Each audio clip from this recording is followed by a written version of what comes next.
Welcome back to part 2 of Personal Wealth Advisory's Make the Best of Quarantine video series.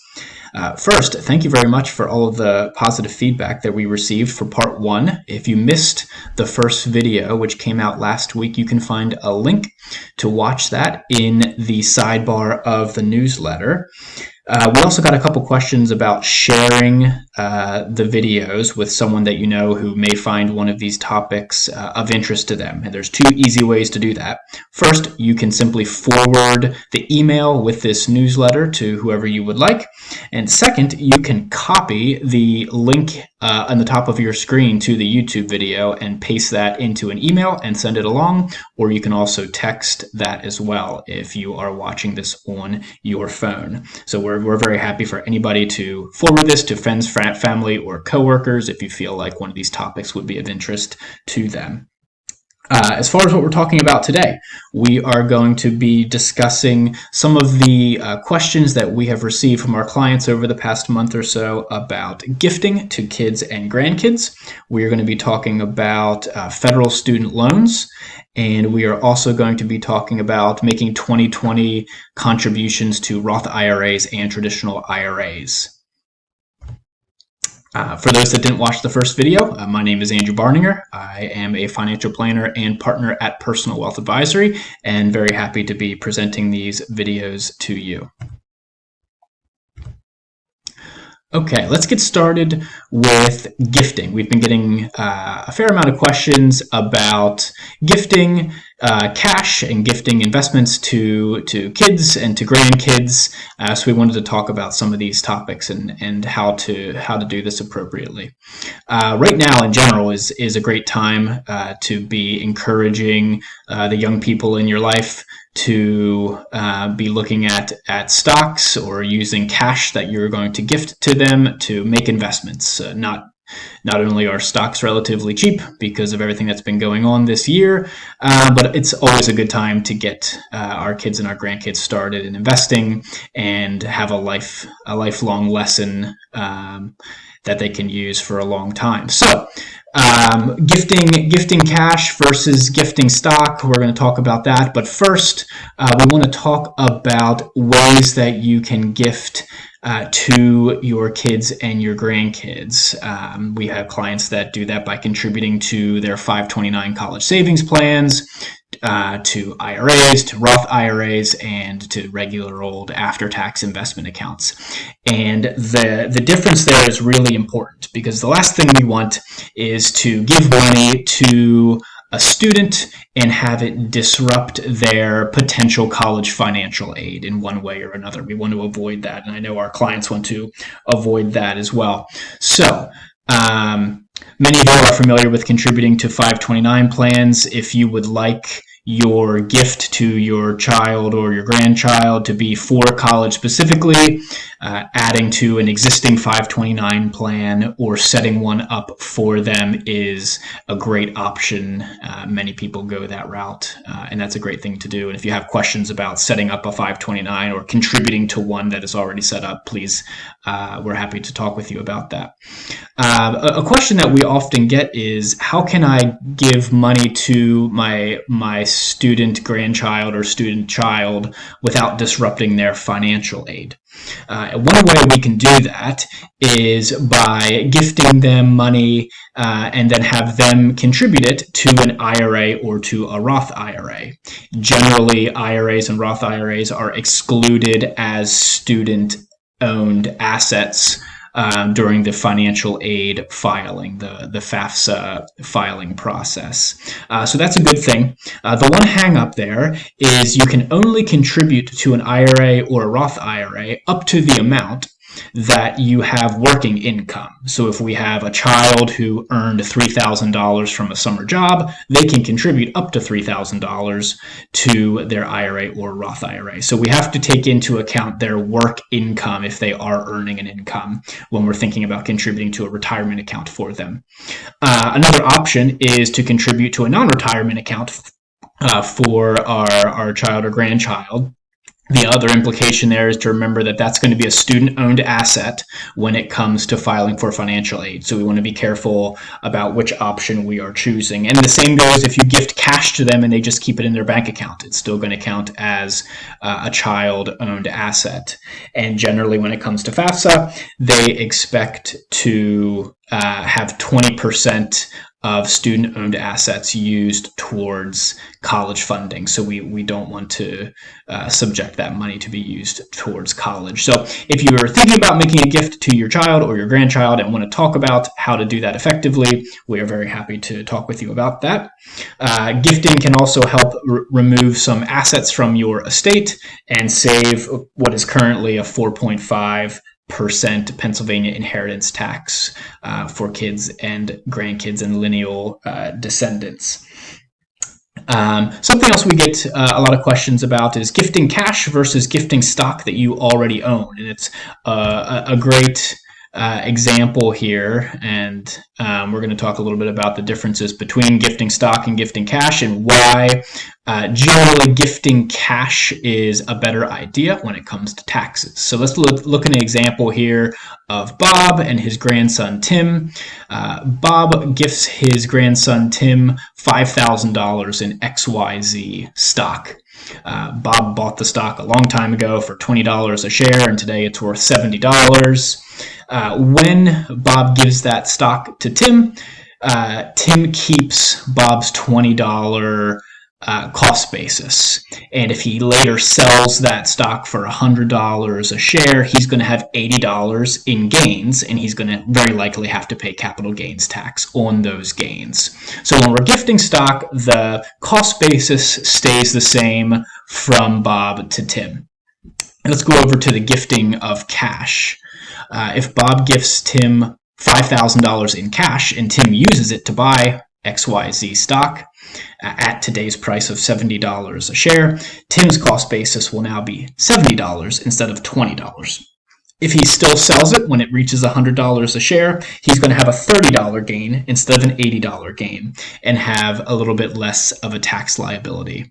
So just something to consider when you're making a gift.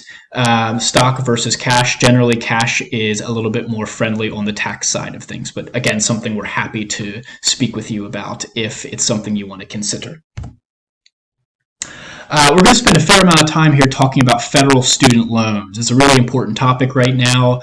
When the CARES Act and the economic stimulus package came out, federal loans were a big part of that. And most people who have these loans now know that their qualifying federal student loan payments have been suspended until September 30th. So that means that automatically all federal student loan payments have stopped until October. So these are direct federal loans and some qualifying federal family education loans. Not all FFEL loans are federal loans. So if you're unsure, the best thing to do is to log into your student loan website and check to see if, number one, you have a zero interest rate. Interest is not accruing during this time. So all lenders have dropped the current interest rate to zero. And you can also see that you have no future payment next month. Those are two ways to check to see if your loans are qualifying federal loans. This has happened automatically. There's nothing you have to do to stop your loan payments. They are all automatically suspended until after September 30th. Many of our clients and kids and grandkids of our clients are looking to achieve various loan forgiveness programs, and this does not disrupt anything in terms of progress towards these loan programs, which is a good thing to know. If you have made a payment on one of your federal loans after March 13th, you can request a refund. March 13th was the cutoff, and if for some reason one of your payments had processed, you can, if you need to, request a refund of that payment. So let's talk about some strategies here in regards to student loans and the fact that payments aren't necessary until October. We mentioned federal loans. We would also encourage everybody to check with their private lenders if they have private student loans to see if those private lenders are offering any type of assistance or forbearance options for you. You may have some opportunities there. We mentioned folks who are working towards loan forgiveness, and one of those programs is the Public Service Loan Forgiveness. We are encouraging folks who are working in hospitals, for governments, government agencies, in schools, and other nonprofits who are working towards this loan program to not make any payments during this forbearance period. This period of time is counting towards your 10 years worth of loan payments. So there is really nothing to be gained by making payments during this time. At the time of forgiveness, if you qualify, that loan balance that is forgiven is not taxable. So again, making payments right now doesn't make too much sense. You can certainly use those towards higher interest debt if you have it, since you aren't using that money towards your student loan payments, but there isn't really too much incentive to make payments right now. For those who have Perkins loans and non-federal FFEL loans, now's a good time to consider refinancing to a direct federal consolidation loan. Not only will these payments not need to start until after September 30th, but if there's any future forbearance offerings from the federal government, you would qualify for those. Again, it's a good idea to use what would have been going towards student loan payments towards higher interest debt if you have that right now. Another option to consider is an income-driven repayment plan if the current economic situation has caused you to lose income or lose your job. This payment plan, you can apply for it at any time, and if your income has dropped significantly recently, you might have a significantly lower student loan payment, maybe even down to zero. So certainly something to look into if you have a significant income change recently. A couple more points here on federal student loans. If your income has not changed and your job is still stable, it is possibly advisable to continue making payments as if you did not have a forbearance period. All of your money is going to go to principal, none to interest, so you can certainly make some more progress during this time. If you have multiple loans, you can direct your payments to those with the highest interest rates, since, again, all of the payment is going to be going to principal, and you can work down those higher interest loans right now. Again, there's a fair amount of rumors out there about future student loan aid coming in response to the economic situation. So stay tuned for that, and we will certainly keep you in the loop if there is more student loan relief on the horizon.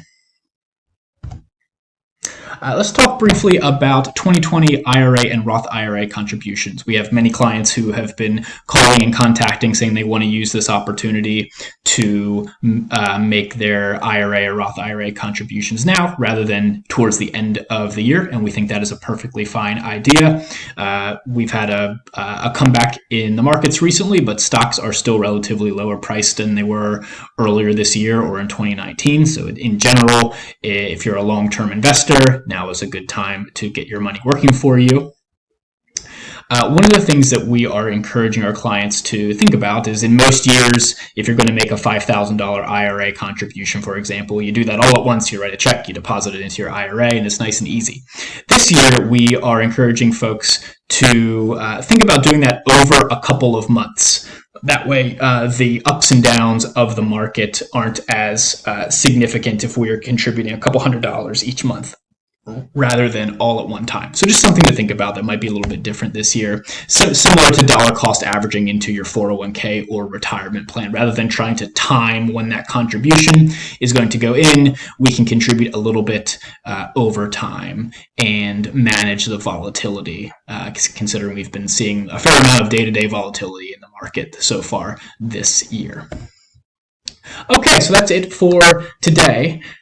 Quick quarantine tip: as you know, many local companies are open and delivering, and we just want to encourage all of you to use our local companies, support local businesses, and use some of them to send a gift or a care package to brighten somebody's day if they've been spending a lot of time at home and alone. And also stay tuned for our upcoming webinar in May about the Secure Act. We will have a date and time available for you shortly. Thank you very much.